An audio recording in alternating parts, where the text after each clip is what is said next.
UAE ഒരുപാട് ആൾക്കാർ ജോലി തേടി വന്നിട്ട് അവർ വല്ലാണ്ട് ബുദ്ധിമുട്ടുന്ന അവസ്ഥകൾ കാണാറുണ്ട്. നാട്ടിൽ നിന്നിങ്ങോട്ട് വരുന്ന ആൾക്കാർക്കും ജോലി തേടുന്നവർക്കും തേടി വരുന്നവർക്കൊക്കെ വേണ്ടിയിട്ട് പ്രധാനപ്പെട്ട 5 കാര്യങ്ങളാണ് ഞങ്ങൾ ഉണർത്താനുള്ളത്.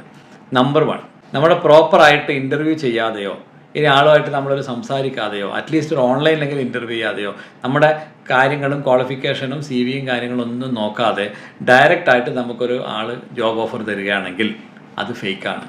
നമ്പർ 2, ചിലപ്പോൾ പറയും ഞാനൊരു അഡ്മിൻ ജോബിന് അല്ലെങ്കിൽ ഞാനൊരു സ്വീപ്പർ ജോബിന് അല്ലെങ്കിൽ ഒരു ഓഫീസ് ബോയ് ജോബിന് എനിക്ക് 5000 ദിർഹം ശമ്പളമുണ്ട്, 4000 ദിർഹം ശമ്പളമുണ്ട് എന്നൊക്കെ പറയാറുണ്ട്.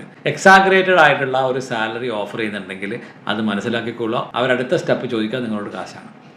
മൂന്നാമത്തെ പ്രധാനപ്പെട്ട വിഷയം എന്ന് പറയുന്നത്, നിങ്ങൾ ഒരു ഏജൻസിക്കും കാശ് കൊടുത്തുകൊണ്ട് ജോബിന് വരരുത് അറ്റ് എനി കോസ്റ്റ്. നമ്മളോട് പറയും ഇതാരോടും പറയരുത്, നിങ്ങൾക്ക് മാത്രമുള്ള ജോബാണ് ഇത്, വളരെ കൃത്യമായിട്ട് നിങ്ങൾ ആരെങ്കിലും പറഞ്ഞ പോലെ ആർക്കെങ്കിലും ജോബ് കിട്ടും, നിങ്ങൾ അതുകൊണ്ട് എങ്ങനെയെങ്കിലും 50,000 ആയിരിക്കാം, 1 ലക്ഷം ആയിരിക്കാം, 2 ലക്ഷം രൂപയായിരിക്കാം, എന്താണെങ്കിലും 250 ദിർഹംസ് പോലും നിങ്ങൾ കൊടുത്തിട്ട് നിങ്ങൾ അങ്ങനെ ഒരു ഏജൻസിക്കും ജോലിക്ക് വേണ്ടി നിങ്ങൾ ചെയ്യാൻ പാടില്ല. കാരണം ഇവിടുത്തെ ഏജൻസി പ്രകാരം എംപ്ലോയീസിൻ്റെ അടുത്തല്ല കാശ് വാങ്ങിക്കുന്നത്, സ്വാഭാവികമായിട്ടും എംപ്ലോയർ അടുത്ത് നിന്നാണ് അവർ ഓരോ പോസ്റ്റിനും വേക്കൻസിക്കും അവർ സർവീസ് ചാർജ് വാങ്ങിക്കുന്നത്. നാലാമത്തെ പ്രധാനപ്പെട്ട വിഷയം, ഒരു കമ്പനി എടുക്കുക നിങ്ങൾക്ക് ഓഫർ കിട്ടി, ഇനി അഥവാ ഇൻ്റർവ്യൂ കഴിഞ്ഞു, ആരെങ്കിലുമൊക്കെ ഇൻ്റർവ്യൂ ചെയ്തു നിങ്ങൾ പറയുകയാണ് ഓഫർ കിട്ടിക്കഴിഞ്ഞാൽ ആ കമ്പനി നിലവിലുണ്ടോ എന്ന് നോക്കണം. ആ ഓഫീസ് നമ്പറിലേക്കോ അവിടെ വേറെ ഏതെങ്കിലും നമ്പറിലേക്ക് വിളിച്ച് ചോദിക്കാൻ പറ്റണം. നാട്ടിൽ തന്നെ വിളിക്കാം.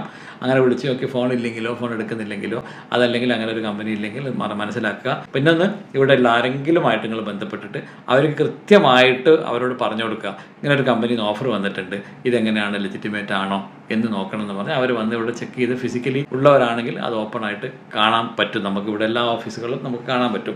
മറ്റൊരു പ്രധാനപ്പെട്ട കാര്യം, അവരുടെ പേജുകൾ, വെബ്സൈറ്റ് ഉണ്ടോ, സൈറ്റിൽ കൃത്യമായിട്ട് ഇൻഫർമേഷൻ ഉണ്ടോ, കോൺടാക്ട് നമ്പർ ഉണ്ടോ, ലൊക്കേഷൻ ഉണ്ടോ ഒക്കെ നമ്മൾ ചെക്ക് ചെയ്യാം. അവരുടെ ഫേസ്ബുക്ക്, ഇൻസ്റ്റഗ്രാം അതുപോലുള്ള പേജുകൾ ചെക്ക് ചെയ്യാൻ പറ്റും. അതുമല്ല അവർ ലിങ്ക്ഡിന് പോയി കഴിഞ്ഞാൽ നമുക്ക് കൃത്യമായിട്ട് ആ കമ്പനിയുടെ പേജ് കാണാം. അതിൽ വർക്ക് ചെയ്യുന്ന ആരെങ്കിലും ഉണ്ടെങ്കിൽ അവരായിട്ടൊന്ന് ചോദിച്ച് മനസ്സിലാക്കിയിട്ട് വേണം നമ്മൾ മുമ്പോട്ട് പോകാൻ. പലപ്പോഴും നമ്മൾ പെടുന്നത് ഇങ്ങനെയാണ്, ഇല്ലാത്ത കമ്പനിയുടെ പേരിൽ ഓഫർ കിട്ടും, ഇല്ലാത്ത ശമ്പളങ്ങൾ നമ്മളോട് പറഞ്ഞുതരും, അവസാനം കാശ് കൊടുത്ത് നമ്മൾ ഇവിടെ എത്തിക്കഴിഞ്ഞാലാണ് അറിയുക ഇത് വലിയൊരു ഗർത്തത്തിലേക്കാണ് നമ്മൾ വീണിട്ടുള്ളതെന്ന്. ഇങ്ങനെയുള്ള ആൾക്കാർക്ക് ഇനിയും ഒരു ബുദ്ധിമുട്ടുണ്ടാവരുത് എന്ന് വിചാരിച്ചിട്ടാണ് ഈ പറയുന്നത്. അതുകൊണ്ട് വളരെ ശ്രദ്ധാപൂർവം തന്നെ നിങ്ങൾ കാര്യം കൈകാര്യം ചെയ്യേണ്ടതാണ്. നിങ്ങൾ ഗവൺമെൻറ്റുമായിട്ട് ബന്ധപ്പെട്ട കാര്യങ്ങൾ അറിയണമെങ്കിൽ MHREയുടെ ഈ ഒരു നമ്പറിൽ നിങ്ങൾക്ക് ഡയറക്റ്റ് വിളിച്ച് വിവരങ്ങൾ അറിയാം.